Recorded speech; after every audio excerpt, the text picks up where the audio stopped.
I blame Scarlet again. I blame Scarlet. I don't know what the hell's going on. Hopefully they can hear me. It looks like my microphone's like super loud on the stream. And you know what, guys? You'll listen to episode number 280 of the Trinity Force podcast. My name is Adam Ponophobia Cogswell, and I am your host for this evening. If you can't hear me or if I'm too loud, scream for me on Twitch. Otherwise, I apologize to anybody out there this week because I might cough and I might hack a little bit. But I'm here and I'm ready to push forward with this podcast. And I have a big helping thing of tea.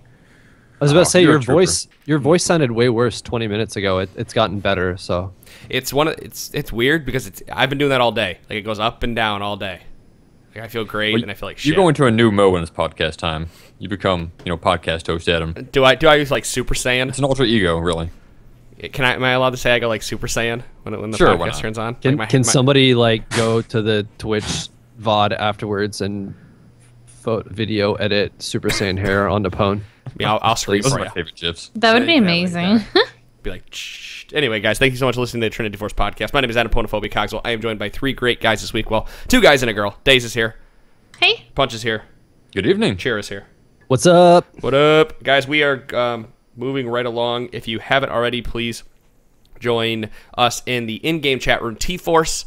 We are always there, always chatting, always talking, playing games. Battle Arena goes live every Thursday and Saturday. There's Bronze Boot Camp on Saturday. Battle Arena, that's a way to get better at the game. If you guys haven't checked that out, youtube.com/T-Force podcast. You can go sign up. Just go to trinityforcenetwork.com, click on the BA, sign up. You have to register. You have to check your in-game name. So if you are Gold 5, it'll look to see if you are actually Gold 5. And it will only allow you to sign up if you are Bronze 5 to Gold 1 for Battle Arena. Bronze is Bronze 5 to Silver 5, because Silver 5 is pretty much an extension of Bronze, kind of like an extension of Bronze 1. Plus, there's a lot of people who make it out of Bronze 1 from playing in Bronze Boot Camp, but still need help, so they're allowed to play in that.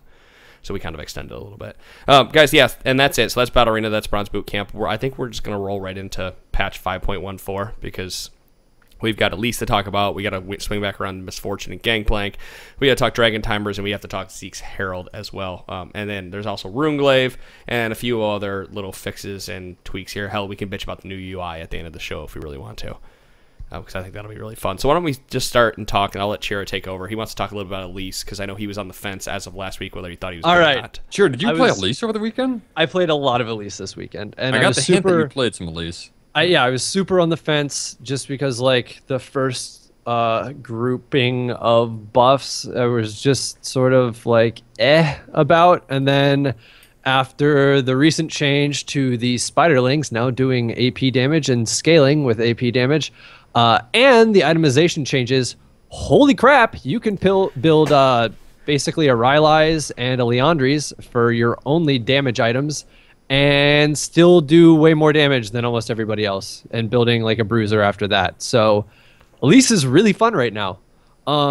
It's interesting because her winningest builds are with Cinderhulk rather than the AP. Runeglaive? Yeah, that's it. The Runeglaive, and not only that, but a lot of people are basically going like into the Haunting guys, building a little bit tanky, and then getting a Rylai's into a Liandry's later. But you'll end up, if you go that route, you'll end up with a bunch of CDR. You'll have probably around 260 AP, but you're doing so much damage just from your Spiderling sustain, and most people are maxing W, so those Spiderlings hit faster, you hit faster, and you have some burst with your W that it's pretty awesome. So she's in a really good spot right now. I really kind of foresee a potential nerf to some of the scaling on that, just because it's really stupid when you tower dive somebody and you're just running away from the turret while your Spiderlings kill them from like 25% to dead. But yeah, she's fun again. So is E a 1-point wonder again? Oh yeah, Step now your with first the thing yeah with the 1.6 second stun, it's like a little over half a second is so big for 1 point in an ability. You can sit on 1 point in your E for the entirety of the game until you can finally throw some points into it after you've put all your points early into W and then later on into Q. So what the difference between 1.6 and the 2 isn't as noticeable as from a 1 second stun to a 1.6. If you're doing Cinderhulk Elise out of the jungle, you're doing Cinderhulk, so you're doing Haunting guys. are you finishing your Cinderhulk early, or are you like if you get a couple early kills, you're rolling into pieces It depends. of haunting guys type of thing? It depends on how the game's going. And again, it also depends on how you sort of want to build as well. Some people have been maxing W, others are maxing Q. You can kind of get away with either right now. There's room for debate on what you want to do. Just because the sustained damage with Spiderlings is so good at the moment. But with Cinderhulk, if I get that early kill to get a Haunting Guys and I can buy that right out the gate, I'll do that just because that item's always been really, really good on her. And now with the itemization changes, you can forego your jungle item a little bit as long as you pick up that either early Rangers or I've actually liked Skirmisher Saber on her a bit too because it makes you a 1v1 monster. Some people are still running Chilling Smite, which is great as well if you need to catch up to people. But she's in this weird sort of malleable place in that you can go a little more damage heavy if you can get ahead early, but you can go a little more bruiser. Rylai's, Liandry's, and all three of those items give you health. So like a common, like early on last week, the common thing to do was go into a Haunting Guys, finish a Cinderhulk, and then get like a Frozen Heart for the CDR and a little bit more mitigation stats. Plus the mana helps a little bit. Since you're spending so much time in spider form, you're getting a lot of mana back just passively through smacking stuff in the jungle. So you're always kind of around half mana, and Runeglaive can help that out a bit if you want to go that route too. I really wouldn't suggest going Runeglaive unless you're like super ahead early, just because you want to insta burst somebody to the ground. But I was gonna ask it. So would you go Runeglaive, or have you seen people go Runeglaive when they do the Q max build first? Those kind of go hand in hand, or is it all Cinderhulk pretty much? I've had more success with the Cinderhulk build, but Runeglaive. But does it depend on what you max first? I haven't played with it enough to really differentiate between the Q or W max. It's really like one of those situations. If there isn't champions that I'm just going to be able to insta burst down with whatever I have and Q, I'm probably going W if they have some people that are slightly more tanky, just because the sustained damage, like I said, is pretty solid. It looks like about on pro builds, about 70% of pros are going Runeglaive, and the people who are going Runeglaive are all maxing Q. Yeah. But the interesting thing about like where she is right now is that like even if you look at pro builds, it seems like everyone's experimenting with her. You have people running Runeglaive, you have people running Cinderhulk, you have people running like after Runeglaive they'll all run all defensive or they'll run all AP. Like it's just there's a lot going on. You're seeing the majority. I mean, there's people building Skirmishers, Chilling Smite, the Rangers. There's a whole lot of variability going on, and I don't really think there's necessarily a right way to do things at the moment as of yet. If there's you need no static build at all. Right. They're all completely crazy, and I think that's going to be pretty matchup dependent too. But yeah, I've been playing her more bruiser because the damage is bonkers regardless of what you build. So yeah, the initial build that you talked about just sounds really solid to me, which is the health from Leandry's and the health from Rylai's combined, and then that gets the bonus health from Cinderhulk. Yeah, I mean that sounds really good. And then you can build, like you said, Frozen Heart to get straight armor across all the HP you have. Like later on, like at the end of last week, the common early build was that at least the winningest build was challenging Smite into Haunting Guys, into either Rylai's Frozen Heart, and like finishing Leandry's out later. Right now, the winningest build is Rangers shoes into Abyssal. So it's like it's all over the map at the moment. It's pretty crazy, which is awesome because it gives people some actual room to innovate on a champion that a lot of people used to be pretty skilled at, but hasn't really seen the light of day too much recently. So I'm happy to see her back just because I like having a little bit more variability and higher damage AP champions that can kind of get a little bit tanky. I've always liked the AP bruisers because there aren't that many of them. So it's fun to play her again. Well, good. We learned a little bit something more about Elise this week then, because like I said last week, you were very much up in the air about it. Well, and the other big thing is they fixed the repel bug, so that's completely gone. And I'm not trying to smash my face into my desk every time that's screwed up. So, right. Well, why don't we go ahead and move on and talk about some of those jungle items, because we hadn't really touched on those last week at all. We're just going to move right down the patch notes in the order they come in. So with 5.14, there was a Hunter's Machete change, where it used to regenerate 3 mana per second while in combat with monsters, but it now is 4 mana per second while in combat with monsters. And that's not plus 1 mana per 5 seconds, that's plus 1 mana per second, which is a pretty significant amount of mana. I would like to say that's pretty noticeable too, just because if you're spending a decent amount of time farming and you're getting that mana back the whole time, like every tiny little incremental increase in mana is the difference between having another ability up during a gank, or if you're being invaded, or if you're invading. So quality of life to any jungler that's using mana. Are there any noticeable jungler or any junglers that had a noticeable problem with keeping their mana up without clearing? Not if they're taking blue early, which everybody's doing for the most part. Yeah. I was trying to think of who would benefit from this the most, but and the other issue is too, like, if there was a champion that was having mana issues early, they could just band-aid it with rangers. So right, interesting. Something to watch, just to see if that extra mana per second changes many junglers. I don't think it's going to push anybody one way or another. Yeah, I don't think any of the top tier junglers right now had that problem, but they don't. This is nice to have. Yeah, like I said, wouldn't be top tier if they did. Right. It's quality of life. Like it's the difference between potentially getting another ability off or not, and that can make a big difference. But for top tier junglers, it's not massive. Well, this was the patch we said goodbye to Runeglaive as a laner item finally, which is kind of hilarious to me that they would allow those changes to go through after we saw everything else. What was it, season 2 or 3? It was season 3 when we saw all the jungle items that being played out of lanes.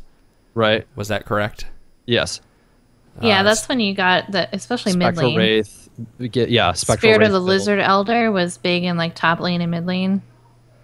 Right. On Zyra support. And then they bring out Runeglaive and Zyra of Vlad was crazy with it. There's a lot of people who benefited from it. Blue Ezreal made a comeback because of those items. Use it too. He always uses these jungle items. Son of a bitch. And yeah, here he is. He came back around with Runeglaive. But they've changed Runeglaive so that the AoE damage only applies on monsters. They removed, it no longer converts basic attacks into damage, or into magic attacks. So you know what that basic does? Attack damage into magic damage. Sorry, let me read that correctly. That kills a whole lot of Runeglaive jungler's ability to split push. Yeah, that kind of completely gone. But it now deals double damage to the first monster it hits. So it does feel like it hits that first monster extremely hard. So which this is the important one, because you're targeting the big health monster in the pack, which always has a ton of health in comparison to the smaller ones. Right. So yeah, this would actually probably clear the jungle faster for you. It does. Lighter roll to the jungle to gank. That old argument with the normal clearing the jungle items. Go to the jungle faster to gank more often, or be around the pressure more often, but then to take less damage while you're actually in there. Clearing the jungle faster is always better. But yeah, rip anybody with Runeglaive. Thank God. I stopped banning Ezreal for a while there, because once you learn how to play into him as a team or even as a laner, you just kind of like let him do his thing, because like everybody said, you turned into a farm. You turned into a farm lane, so you just pick somebody who did more with gold sooner than he did and use that to your advantage to roam around the map. I actually watched a video today where Faker played Vayne into Ezreal mid, because Vayne shits all over Ezreal as it is. But I thought that was a funny way. That's Faker for you. I mean, yeah, it's a good pick, but I don't think many players could get away with that. No, that's my problem with it. I'm like, well, here comes the solo queue Vaynes. Not that I haven't been seeing them all the time. Solo queue mid Vayne. Yeah, seriously, I haven't seen enough Vayne, right? God, I don't know. I don't know about you guys playing solo queue recently, but all I see, I'm gonna go back and look, but I'm gonna wager that 60% of my 80 carries that I played with, because I played only support unless I was forced into the role, were a Vayne. Every person I've supported was Vayne. It's like everybody thinks they're amazing. Yeah. People pick Vayne all the time. It's first pick. I've seen first pick Vayne. I've seen Vayne bans. I've seen a lot of Vayne counter picks in preparation for a Vayne, and then I pick Draven. You pick Draven. Then you complain about people not supporting you properly. Yeah, well, that's another issue. I'm not going to bring that up in the podcast. Let's talk Rift Feel Scrambler. my pain. Feel my pain. I know, it's like Daze and Punch want to play the same game, but they don't queue together, so they can't play the same game. Well, the thing is, he's now finally starting to understand, because he used to be that really passive ADC. Yeah, he was. And now he's the aggressive going, wondering why everyone else is so passive. So it's amazing to watch. It's so frustrating. I love it. I want to win. I just want to go in, damn it. All right. Let's talk about Rift Scuttler, then we'll roll around to Dragon Timer since it's all in the same area here. So Rift Scuttler's had a change. He's emotionless scuttles. Charm and taunts will lock the scuttle in place instead of making her confused. So you heard that here, guys. The Rift Scuttler is a female. That's the big news. That's the biggest news of the Rift Scuttler. But it's nice to know that charms and taunts will lock the scuttle in place instead of making it confused and walk around. Let's ram his kills a little faster. Yeah. Sure. Sensitive scuttle. Charms, taunts, fears, and fleas will weaken scuttles like other hard CC does. Which I originally thought they all did that already, but I did too. It turned out to be just stunned. It was just it was hard CC. Yeah. Oh, okay. Well, now they do. Now it's even easier to kill the Scuttle Crab. Crab Battle. Aatrox Q Dark Flight now properly moves Scuttle's resistances as well. Why is that a Crab Battle? I have no idea. I don't know. Aatrox they did give the Aatrox that new skin, so I mean it's not a crab; it's supposed to be a shark. But I always thought of Urgot with the crab skin. I don't know. My 7-year-old thinks that Rift Scuttler is Kha'Zix, baby Kha'Zix. Baby Kha'Zix. That's good. Hey, whatever makes them happy, I suppose. Yeah, but I don't know about Aatrox. I'm not saying the whole Aatrox thing. I like this change a lot because it allows people the opportunity that junglers that they were trying to bring more to the forefront with the mana regeneration changes are also now able to farm a little easier, and they're also able to prep for dragon easier. The Fiddles, the Rammuses, whoever it may be. I mean, I guess a Rammus could always powerball into it, but now you can E it rather than having to powerball into it and save that for a gank or for whatever it may be.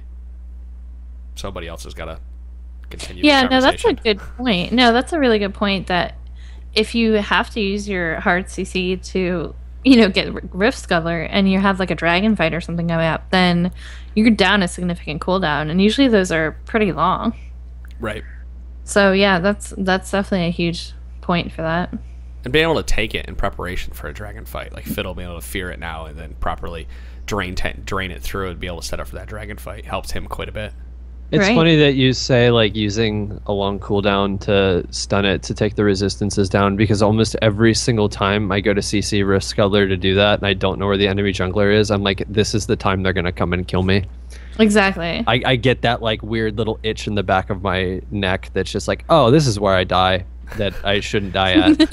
And it hasn't, I can't even recall a time where that actually happened, but as soon as it does, I'm just gonna sit there with my hands covering my face, being very sad. It's like when you go to a bush and you're like, there's going to be someone in this bush, and you ward it anyway and then die. Yep.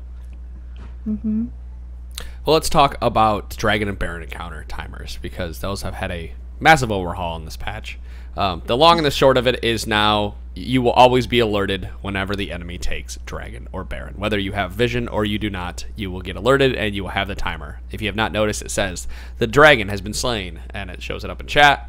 Timer pops up on your little window, and you guys can go about your merry way playing the game as you normally would, or so you would think. Daze is shaking her head, so I think I think I'm gonna let her roll. I don't like it either. I think it's a terrible change. I'm so angry. I didn't like the timers to begin with. Like, anyone who followed me on Twitter back then, I apologize, because I went on like a 3-day rant about timers and like what they did to the game and my opinion on it. But this just feels so needless to me, because I don't know, if you had vision of an enemy, you already heard if one of them went down. If you had vision of an enemy, you knew if they took Baron. So all you have to do is time it. And when you take that away and you like make it dumbed down, one, it takes away room for human error, which is part of a strategy game. Like, part of the strategy is making less mistakes than the enemy. So you're taking that away, and then on top of it, you're ruining someone's ability. Like, you're taking away that emphasis on timing things. So those of us that had to learn to time Baron and Dragon, those are the first things you learned how to time. And then you learned how to time ward placements, and then you learned how to time summoner spells, and but it all built off. And when you get really lazy about timing one thing, trust me, because I've done it, you get really lazy about timing everything. And I don't understand. Like, it's just ridiculous. And I think it takes away, like, a little bit of opportunity, because now, I don't know, they're saying, like, oh, now if you're behind, you know when it goes down. Yeah, you know when it goes down, but if the enemy screwed up their timer, you don't have an opportunity to ward it and maybe steal it later. Now you're just like, okay, they know it's up, so we're just not going to do anything about it because they're going to be there too. I don't know. It feels so.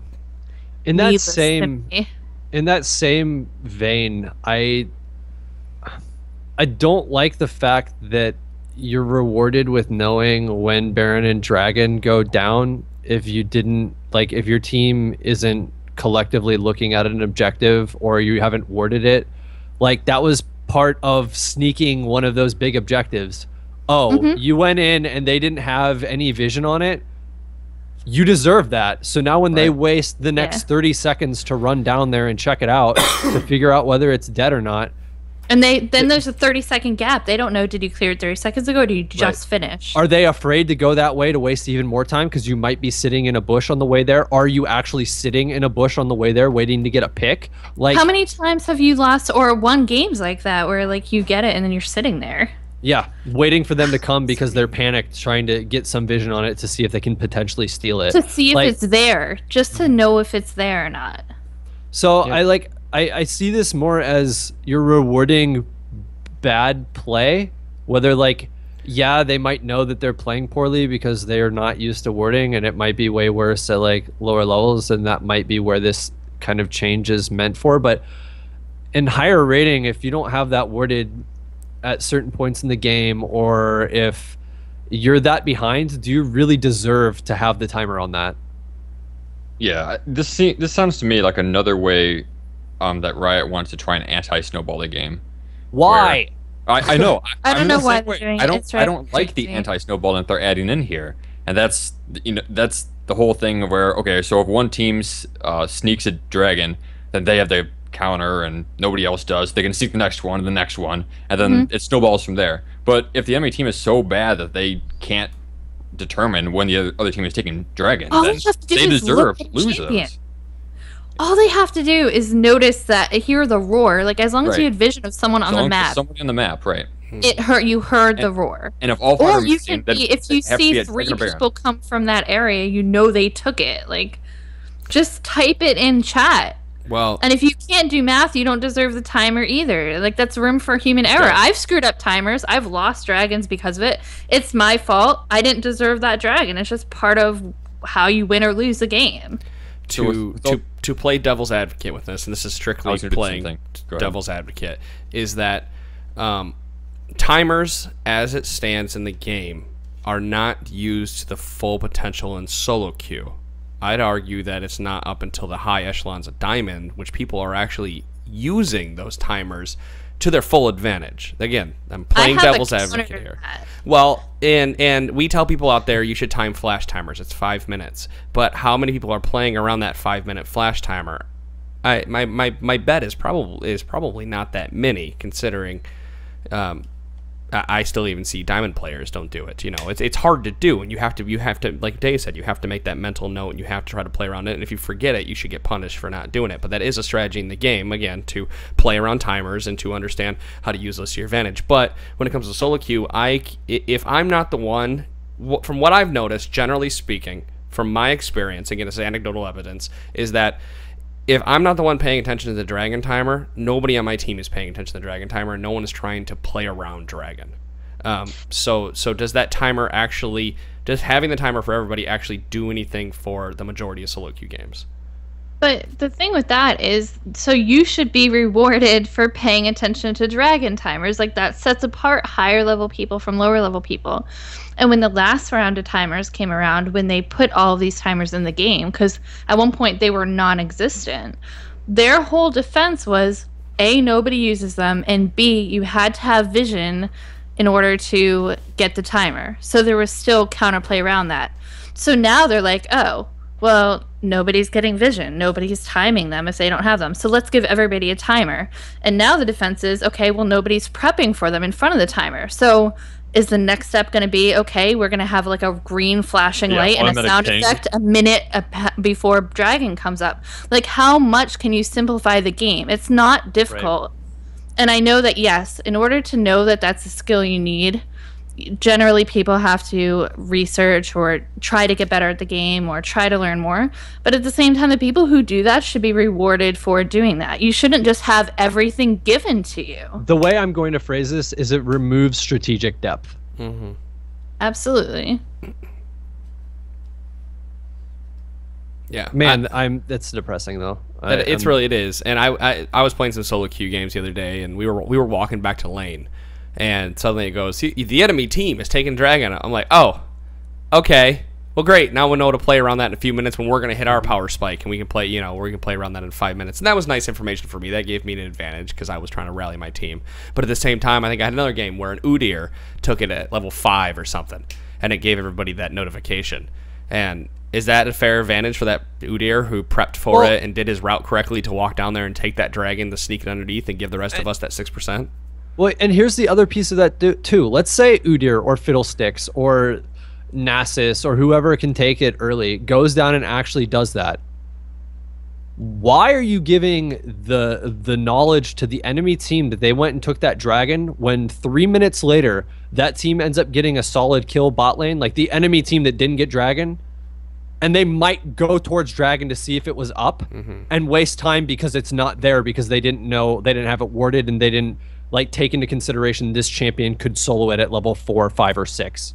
Yeah, at the very least, they could lose CS and XP. At the most, someone could be sitting there waiting for them. I played 5 games yesterday, and I lost 1. And in the game that we lost, we had the enemy jungler had snowballed. We had like no vision on the map because if we walked into the jungle, we would die. But we were so desperate to not let them have that like 4th or 5th dragon that we were walking through our jungle anyway, and all of a sudden we heard the enemy had slain the dragon, and we all just walked back to base. Right. Like, and they could have been sitting there waiting for us, or they could have pinked and then got us all when we came in. And then in the other games that I won, there's a good chance that the same thing happened, where we could have been taking dragon or baron or something and then had that advantage and then not been able to capitalize on it. Yeah, I'm glad you brought that up because I kind of wanted to double back to that, where you're unsure, and this is about Baron specifically, or more generally, I should say, which is the opposite of what I originally said. Ignore me! So anyways, so a lot of the time when the enemy team would take Baron and you're not sure when I would go down, you have to make this scary trip next to the Baron pit to ward it to see if it's up. And we talked about that earlier, but I think it's a big part of the game, which is now gone. Because you know exactly when Baron's up. So you don't need to make that scary trip and step forward out to see if it's up or not, because you know exactly when it's going to spawn. And that was huge... there goes that strategy. It was a huge vision control strategy too, because you had to ward certain ways, you had to ping certain places, you had to scan certain places to be able to pull that off. And it was important in a lot of pick comps too. Like if you had a comp that was mainly reliant on picking people out of the jungle, that was a huge way to get them, is if you could do it around a baron or a dragon fight. Sometimes if you have that sort of comp, that's really the only way you can get a baron or a dragon, unless you catch someone in where they're wandering through your jungle. But that's a huge strategy in a lot of different comps. That's a great point. I didn't even think about the pick comp, but you're right. It hurts that comp a lot. Because what else do they have to play around? Just red. We're just going to chill away from red. And then boarding up the enemy jungle. I mean, that's really all they have to do now. Right. I'm really curious how this patch affects pro play at all. No, now that the pros will know when Dragon goes down, or when they'll know when Baron goes down without having that. I mean, I watched some streams today, and none of them were pleased about it. None of them seemed pleased at all. Yeah, I would think it wouldn't affect them as much, but it's easy for me to say that since I've never been at the pro level. But you've seen people in LCS Baron bait or Dragon bait, and that becomes significantly harder when you know if it's up or not. Granted, you don't know if someone's on it, but you at least okay, well, at least they haven't killed it yet. Be careful, because I don't know. Well, that too. What if you're doing one of those base races where there are base races where the enemy team takes Baron, and the enemy team takes Baron while you're pushing on the base, and now you know to back off before you've pushed too far in there and get wiped out by everyone backing with Baron, and then they ace you and push down and take their own inhib. That's another piece that happens quite a bit. Right. And now the enemy team sees the Baron has been slain because they have no ward on it because it's being taken under the the guise of war or shadow or fog of war. And I don't like it. I don't like it at all. I don't think it's good healthy for the game. It's not healthy for the strategy, like the actual strategy and decision making behind how people take prep and basically counter objectives. It's really depressing. And I think not a good change, Riot. No. But thank you for changing Elise. If you are someone who's like just learning the game, or you're low level, like, practice taking those timers anyway. Like, I don't care if they give you the timer or not. Like, if you see them or you hear them, then type it anyways, just to practice it, because there's a million other things you have to time in the game. Unless you get in the habit of doing it, you're not going to do it.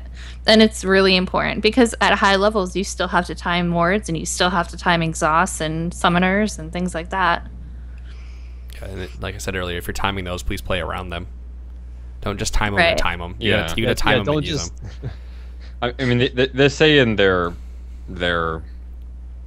reasoning here that one of the reasons that this is they hope that it encourages teams to be more proactive about the Baron and Dragon timers.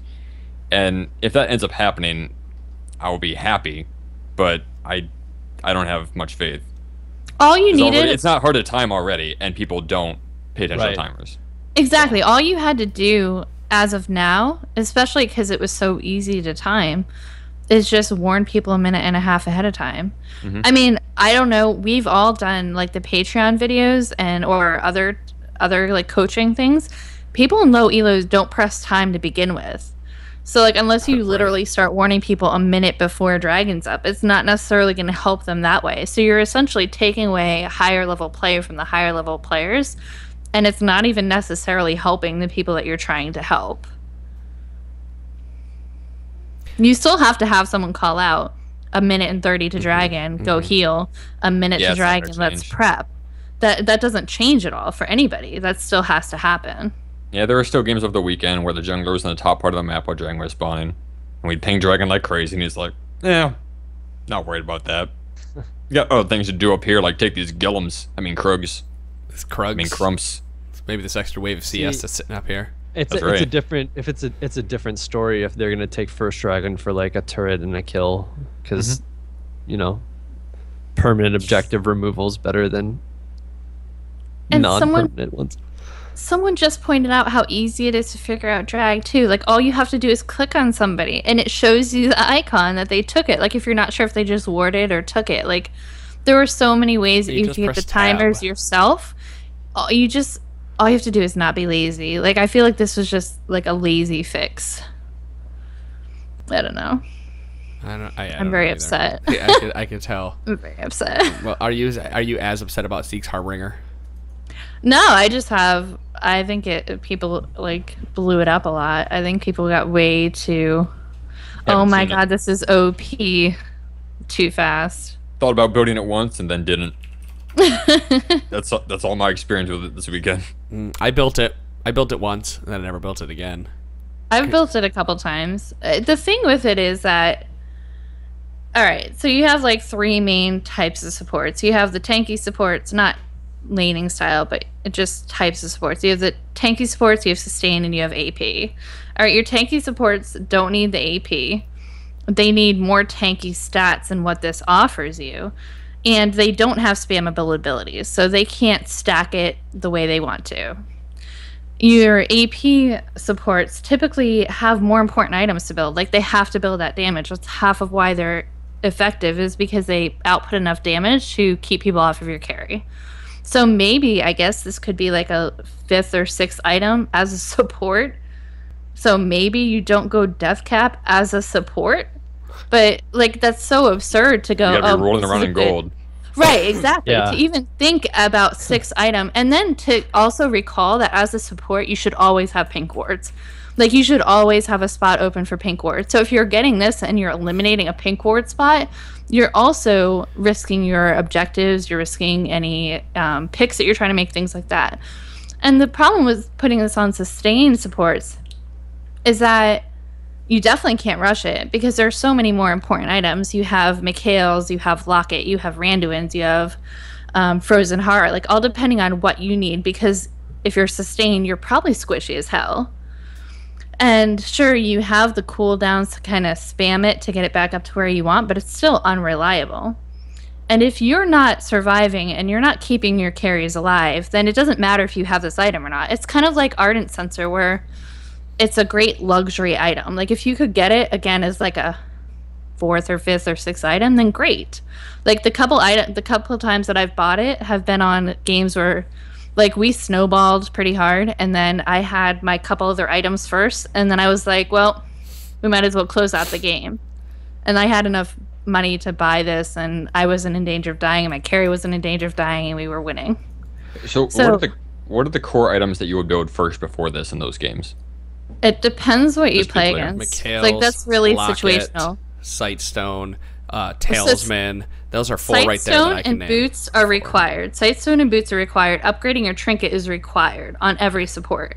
And then it depends whether you're against AP burst, whether you're against AP sustained, whether you're against like hard AD sustained, like any of those main, like he just said, the Mikhail's is really important.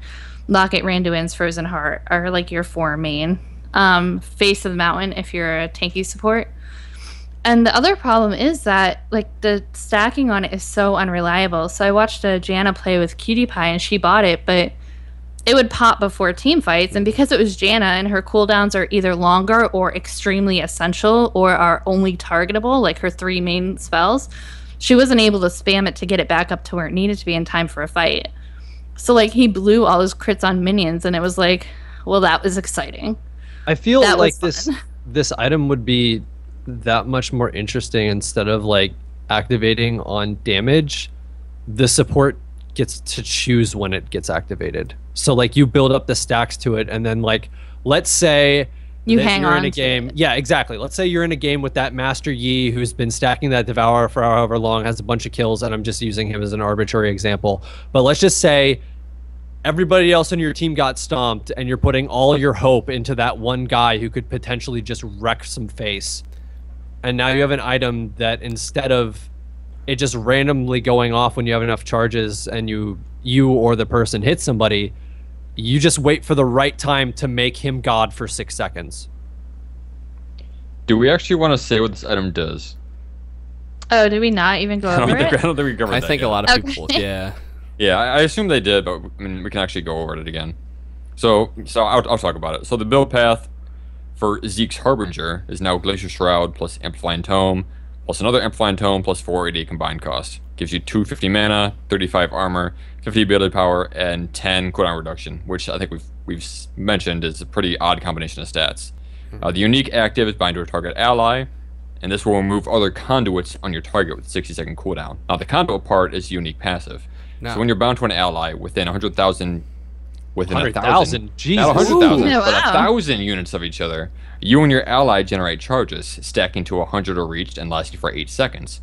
Attacking or using abilities generates extra charges. At maximum charges, casting damage consumes all charges.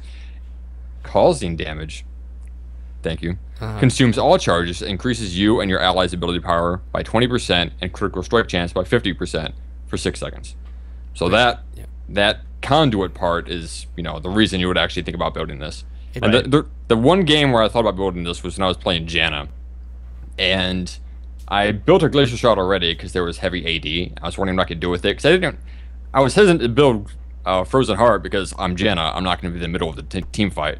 So I thought about building this, but then decided against it because I really didn't have a good target to use it on, and because I wanted the extra cooldown reduction on Frozen Heart anyways. With this so item, I said, screw this item. It's something neat about this item is that you can reactivate it in the middle of a team fight and put it on somebody else. Like if your AD dies early and you want to drop that on the Master Yi, if the 60-second cooldown is up. Yeah, it holds 2 charges. So like you could drop it on somebody else at the end of or in the start of or whatever you want to do in a team fight. So it does hold 2 charges on it, and there is a cooldown period after you use it. Did I read over that? I didn't see that in there. It's on the item. It's just something you need to know. Yeah, Okay. you can swap it. Cool. You can swap it after a team fight to somebody else is alive. Like, team fight's over and you and Nidalee are alive. You can throw it on that Nidalee and you guys can walk around and chuck spears and do whatever, until that AD comes back up and you can chuck it back on them. But when you swap, I assume you start at 0 charges. Yeah.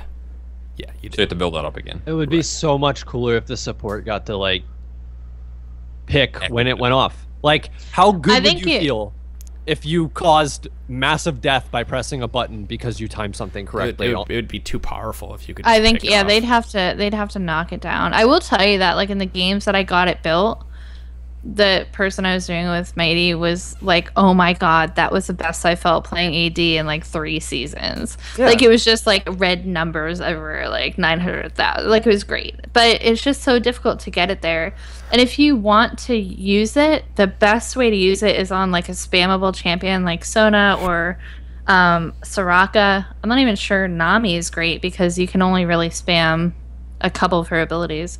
But if it's getting close to 100 and you're not near the team fight yet, you want to spam and pop it and then walk around so that by the time your next team fight comes up, it's almost ready to pop. And then when your team fight's about to come, you want to pop it then. Well, so you have to be really careful with those stacks. It's not just you doing it, though. It's also your teammate attacking things. So if your teammate is stacking his Bloodthirster or whatever it may be, he or she is also generating attacks every time they use an ability and attack.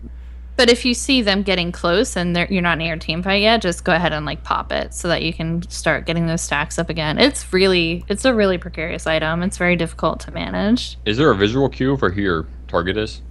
Yeah, there's like 2 arrows that like one on you and one on your target that like face each other and show you where you are. And there's also an audio cue both when you activate it and when you get the stacks. I think you get like a little. It's like, so I'll have some idea if somebody uses this on me. You'll absolutely know. There's 2 arrows, and that arrow always points you to your support, and the support always points to the AD carry. You guys are locked. Or whoever you're using it on. Yeah, think Callisto without the tether. Okay. Right. What was I gonna say about the item? Yeah, I don't like the fact that it's a 3-item build. I'm going back to that old argument. It's another one of those. You're sitting on your support sitting on 2 amp tomes, for example. I just don't build that.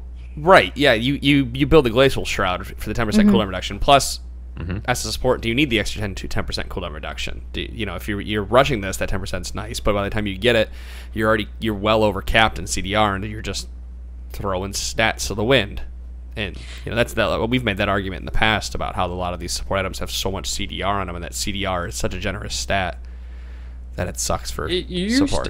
It used to be. I actually felt like there's a little bit less now. Because there used to be 20% CDR on support items, and now it's all 10. Right. I didn't have a problem going over on the few that I built it on, but again, the few games that I built it on, we were really ahead. I got the items I needed to keep my entire team alive, and then I was able to build that. So I got it as like 3rd item, and I ended up with like 35 CDR or something like that. And I also never build Lucidity Boots because you get so much CDR from items that you just don't need them. I agree. It's so situational and it's extremely difficult to use. Like, it's really not worth it unless you're way ahead and trying to close out a game. I was just trying to see like how it worked and if it was worth it, but it's so situational and it's not nearly as OP as people thought it was going to be when it came out. No, it's pretty much not going to. I can't imagine this is going to be built very often. I think it's more situational than the original Zeke's was, to be honest with you. What genre of support would you consider building this on the most? Would it be those sustain supports? Yeah. They just kind of sit in the back anyways? Yeah, because, it's really it nice just doesn't... Soraka, if you can get it on her, because she's spamming W in the middle of a team fight. Yeah, Soraka, Sona, because you just spam your 3 spells constantly. And you can't build on APs because they usually have longer cooldowns, like significant. And the same thing with the tanks. And the thing with this item is like you have to stay alive in the team fights to make this the most effective. Like you have to be alive for a significant amount of time. And especially with like tank supports, like you go in and you die. Like your job is to die before your AD carry. And you go in, you CC, you usually have some sort of like mass CC. You want to make sure you get off before you die. And if you live, you live. But if you don't, then you don't. And it's never a huge issue. Plus, they usually can't make use of the amp tomes. Like, what's a Leona going to use or Tara going to use with that. Like, it doesn't help them in any significant way. It does sound like Janna would be a good candidate for this. I just don't know if her cooldowns are short enough. No, they're not. I mean, I just watched it today. And the other problem with Janna is, like, if you're using Soraka or using Sona, even Nami, and you're spamming their abilities, you're still accomplishing something with those abilities. But if you're Janna and you have like a long cooldown on Q, you have a decent cooldown on her shield, and then her E isn't even, I mean, her Zephyr is targetable, so you can't even spam that unless you have like minions nearby, which is useless. So you have 2 skills, and when they're down, that like ruins Janna. Like, her shield is what makes her. So if you use it at the wrong time trying to go ahead and get this procced, then it's going to be a huge detriment to your team. Could you tell if movement speed charges it faster though? It does. It definitely does. Because I was hitting W with Sona a lot, and or E with Sona a lot, and that was helping. Okay. I'm just thinking about silly Janna strats where you get a lot of movement speed and run around in circles. Like Sivir Janna. Just run at people, and by the time you get to the charge them up. I didn't think it worked with movement speed, though. I thought it was only attacking. Well, you move, but you move faster. It stacks when you move around. So if you're moving around faster... Did I miss that piece on here? No, it says it. It says you and the other Legend attacking or using abilities generates extra charges. Okay. I would assume when you walk around, you use it. I could have swore it did. I just don't remember. I don't see movement in the... Yeah, I don't see it on here, but I don't see the other thing you mentioned on here either, the 2 stacks. Yeah, that doesn't have that on there. You're right. But I definitely noticed an increase when I used my E on Sona, and we were both running faster, and it seemed to increase more. Okay, cool. Okay. Well, I think that pretty much sums up patch 5.14, doesn't it? Speaking of undocumented changes, there was one other change for Misfortune, which I think you wanted to touch on again. Which one was that? So the one thing that somebody mentioned to me over Twitter was that her passive also doesn't deactivate when she's hit by periodic damage, which we did not mention, because it was again one of the buffs they made to her passive. So the first buff was when she takes damage and she's got a shield on her and doesn't take direct health damage, then her passive doesn't deactivate. Right. The same goes for periodic damage, which I forgot about, and also isn't in these patch notes. She loses her passive on like the first hit of the periodic damage, but then it doesn't reset her building it back up every time it hits. So she has a dot on her. Yeah, exactly. It eliminates that kind of like she can't stack it for another 5 seconds type of situation. Was there something you wanted to mention with her, Adam? Because you did talk about her, that you saw her a lot. Oh yeah, I saw her a lot in solo queue, and I never thought that she was any more powerful. Well, she's more powerful in lane than she previously was, but none of the Misfortunes I saw knew how to hit their Q properly. That's the thing. I know a lot of MFs who've been saying that like they've been landing their Q less because they're not used to how it's moving now. Yeah. It's like way harder for them to actually hit it, which I thought all the changes were there to make it easier to hit people if you knew what you were doing. It doesn't have that wider radius, so it doesn't just randomly bounce to you. Yeah, I think the problem most people are having is that when there's only that one target behind the line, you could cast Q and then pretty much guarantee to hit that target. But now, since it's a narrower, more predictable path, they have to be directly behind your initial target in order to hit them. It's more like a Lucian, where you have to line it up properly to be able to hit that through the Q. A lot of the time, the hardest part I have with aiming Q is the enemy backs away too much. It's more the range than the angle, where they just back away and then my Q doesn't bounce the second time because they're too far away. And you also have to keep in mind with that as well, like Lucian's Q happens instantly, and there's a bit more travel time for MF's Q, which gives you more time to get out of the potential range. So like, that's another issue. Yeah, it's.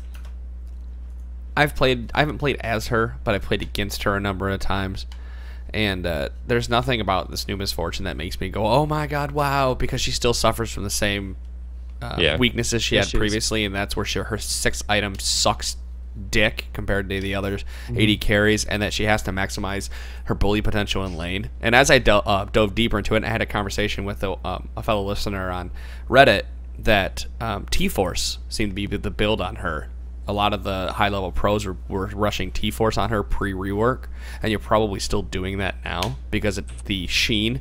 You can get 2 Sheen procs off throughout the course of fight, plus Q is an auto-attack reset. You auto W, auto Q, auto Q, auto. And out of the 20 on pro builds, there's only 2 people building Triforce on her right now. I know right now it's mostly like, yeah. Yeah, I mean, with the passive change, it's hard to not go Bloodthirster first. Right. Well, that was definitely see Trinity Force. The way I looked at this, and it was pre-rework and others post-rework. People are still playing with it. There's probably the same thing going on with Elise, but they were like the number 1 and 2 Korean people were building rushing T-Force on her to make that Sheen, to turn into a bully, because as I said, once she moves past that mid game into late, she starts significantly falling off, so you wanted to maximize the amount of burst she did. But I also argued that I really liked the amount of damage that you get with the Bloodthirster and the Q bounces, because 150%. But she just has such weird scaling on all her abilities. She has and all her abilities do magic damage as well.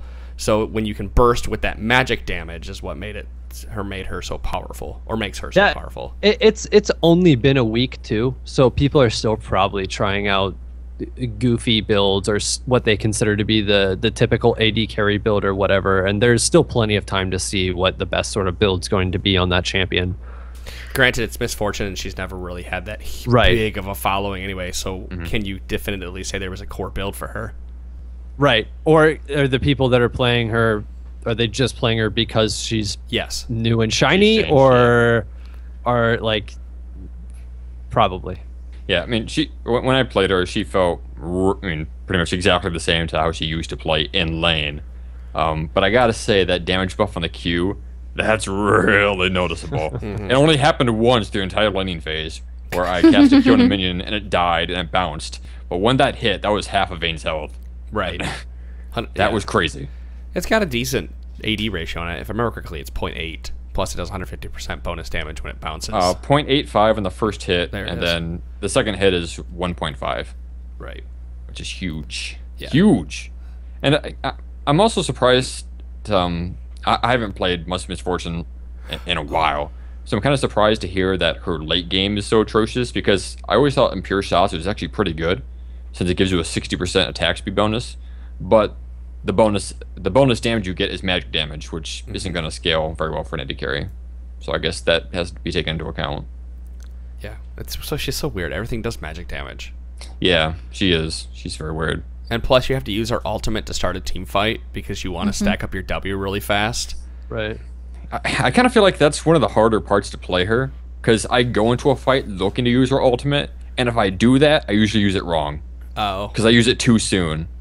Right? Like, I use it right off the bat. I'm like, oh, they repositioned. I gotta cancel it right away. But now you get free I have more success when I just go to auto attacks first, and then once people like stop dancing around with all their arcane shifts and shit, then I cast bullet time, and then it usually works out better. The piece of that too is if you cast bullet time like a little bit too soon and they just back off, that just completely stopped your potential engage on them anyway. Because you have to wait for an engage, like a hard engage or a CC or something. Let's Moo bring him back. Yeah, right. Curses that bullet time. I got to roll up my notes here. There it is.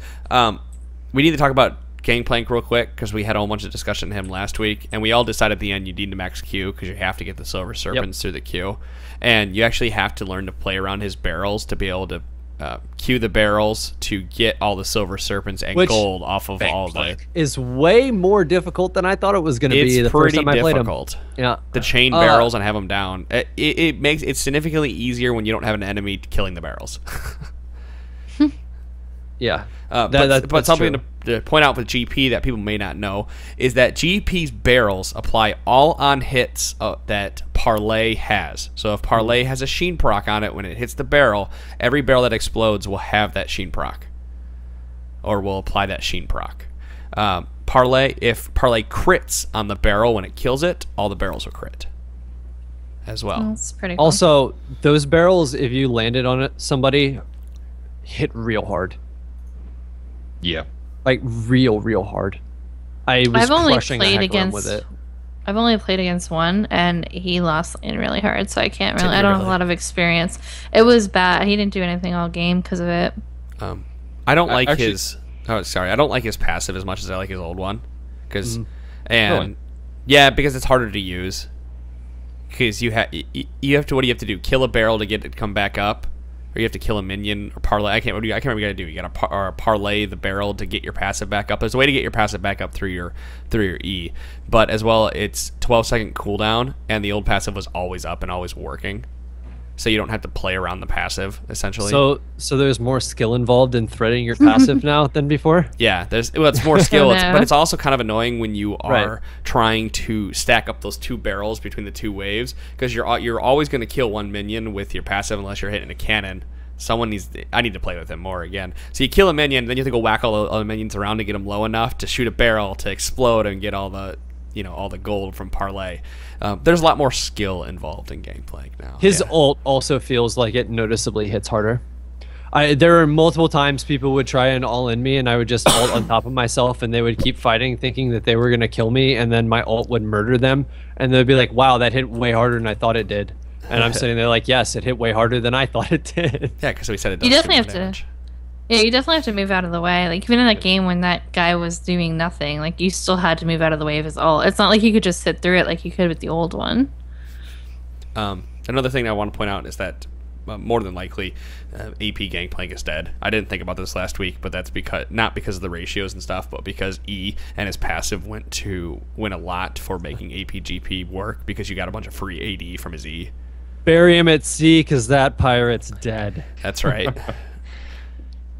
I want to bring up that there was one game I played over the weekend where we had somebody that really wanted to go top with the Gangplank, but somebody else took top, so just took Gangplank to the jungle. He didn't really do anything for a long time. So Gangplank. Everyone was pretty upset with him because Gangplank wasn't doing anything in the jungle. But then team fights started rolling around, and Gangplank showed up, and we magically started winning. And it was really odd, but very nice, because we actually won the game. Because this Gangplank, I guess, was just bank planking through the jungle, getting silver serpents, and then upgrading his ultimate, and then we just started winning every team fight. Yeah. But you can get so many more silver serpents by not going to the jungle. Yes, and we were very close to losing the game because we lost the laning phase so hard. But I think there's something that has to be said for his late game. He's got a pretty good late game. He can really pack a punch late game. He built Trinity Force, Frozen Heart, Spirit Visage, and a BF sword. So not straight AD. It was exactly more of a bruiser Gangplank, but he brought enough to the team fights to do a ton of damage. I think now between his passive doing true damage, between him being able to do like AoE damage if he's skilled in throwing that barrel down that does a decent amount, and smacking it with parlay, his parlay still hits pretty hard, and his ult damage being increased, like Bruiser Gangplank's definitely the way to go, because he's already doing pretty decent baked in damage with his kit, so the longer he stays alive, Trinity continue to do that 100% damage. The way to go with him. I every time I played him I rushed because you can drop E's for Sheen procs. Yep. Yeah, he got a Cinderhawk too for his jungle item. Why wouldn't you? What a hero.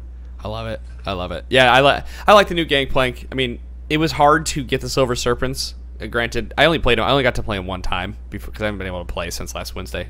QQ Crab Me a River, and that's I played him the one time, and I've noticed it was hard with not knowing what I was doing or learning a new champion. It's very hard to stack silver serpents. In a 25-minute game, I upgraded my ultimate once, and I don't know if they fixed it since then.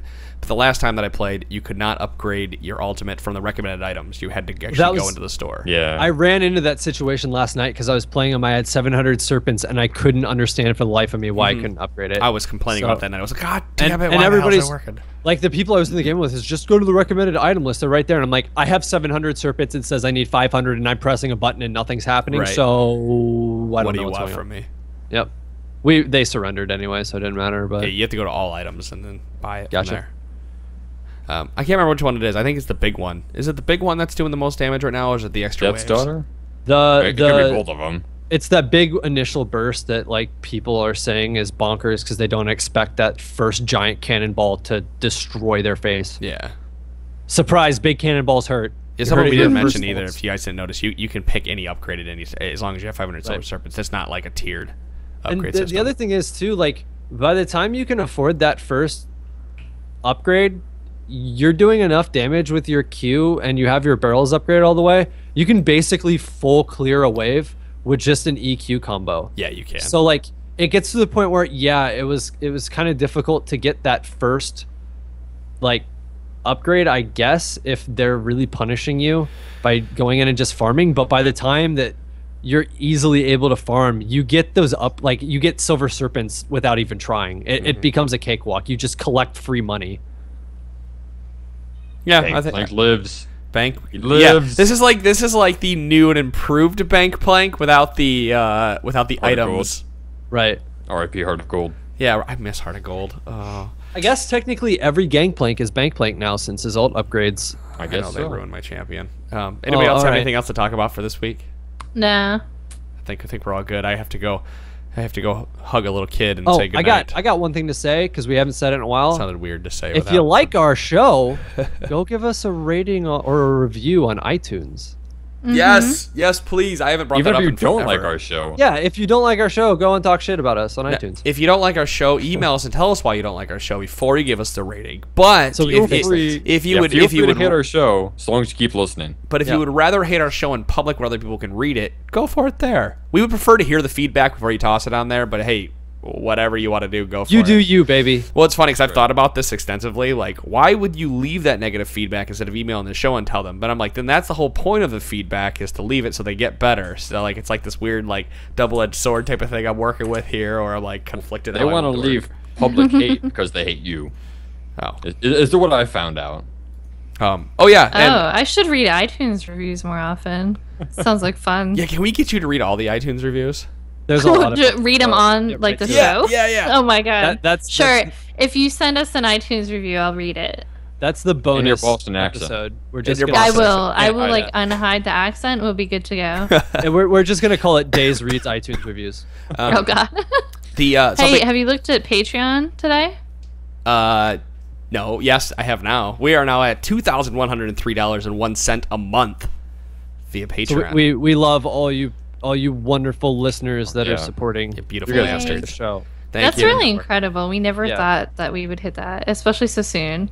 Yeah, right. I think we were worried it was like this $10 thing. Is it really going to work? Are people going to want to get it? Right. There's over 100 of you listening right now to the Champ Select podcast, and they just recorded Jinx, and Nami comes up in what, a couple days, or is it? Yeah, Nami comes up in a couple days, and we're lining up another challenger mid that we should know who that is next week. Yeah. And just so to reiterate, if you guys donated, you guys, by the time you get this podcast, let me look at the dates here. By the time you get this podcast, it'll be the 29th. You have to get your donation in Patreon by the 31st, by midnight of the 31st, because it gets charged on the 1st. It tallies from the 1st to 31st every month. So if you donate anytime after the 1st, it'll be for the next month. And if you have not sent us a replay yet, we will make sure we honor that. You'll get your replay taken care of at any point in time. Like if you say I'm July and I'm August and I haven't gotten taken care of, we'll make sure you get you get it taken care of. Send us your replays, guys. Feedback. Also, just a heads up too, if you send in a replay like the day before a patch comes out, or there's a patch coming up, get another replay ready because the patching kills a lot of the replays. What's that one where you can have your it automatically downloads replays? Yeah, do that instead of like Baron replays or whatever, because we can watch them even after the patch. What? You can watch the replay.gg ones even after the patch comes out? Yeah, because those are just video files, I think. I'm not 100% sure. I know Horse was saying that he preferred those because you could watch them even if something patches. Gotcha. But yeah, try to send us like them earlier in the month, like in the first half. It doesn't have to be the first day, but the first half of the month, and make sure it's not like 2 days before a patch, because that makes it really difficult for us to go ahead and review them for you. Well, we'll make sure we'll work around it. It's kind of hard. It's just weird where we need about a week to look at the patch between real life and everything, because most of the time I think most of us look at them on the weekends. Yes. Because they take about an hour and a half to do. We'll do that. Regardless of what happens, we'll take care of you. But if you do get an email from us saying, I'm sorry, a patch happened, can you send me a new one? Then that's why. And we love you very much for sending us a new one. We promise we'll get to them. It takes me about we love you. 4 hours to do a replay. Did it really? The last time we had to do one. The last time I got one was on Tuesday on patch night, so I had to... I had to rush that in before patch got in. I think it took me about 2 hours to do one too, and I only did like 20 minutes of the game because I was like, you have so much more to work on than the rest of the game. You just need to work on this. And the guy he's done awesome with it. So, guys, that's it. That's episode number 280 of the Trinity Force podcast. We got 20 more of them until 300. I think we'll have some kind of big blowout at 300, kind of like we did before. That'd be exciting. Oh, we're still doing giant blowouts? Giant blowout, yeah. We haven't done a blowout in quite a while. I know. 250 came and went, and we did nothing. Well, because I don't get my hopes up. Don't lie to me, Adam. All right, guys, that's episode number 280 of the Trinity Force podcast. I'll see you all next week. See you guys. See ya. Bye.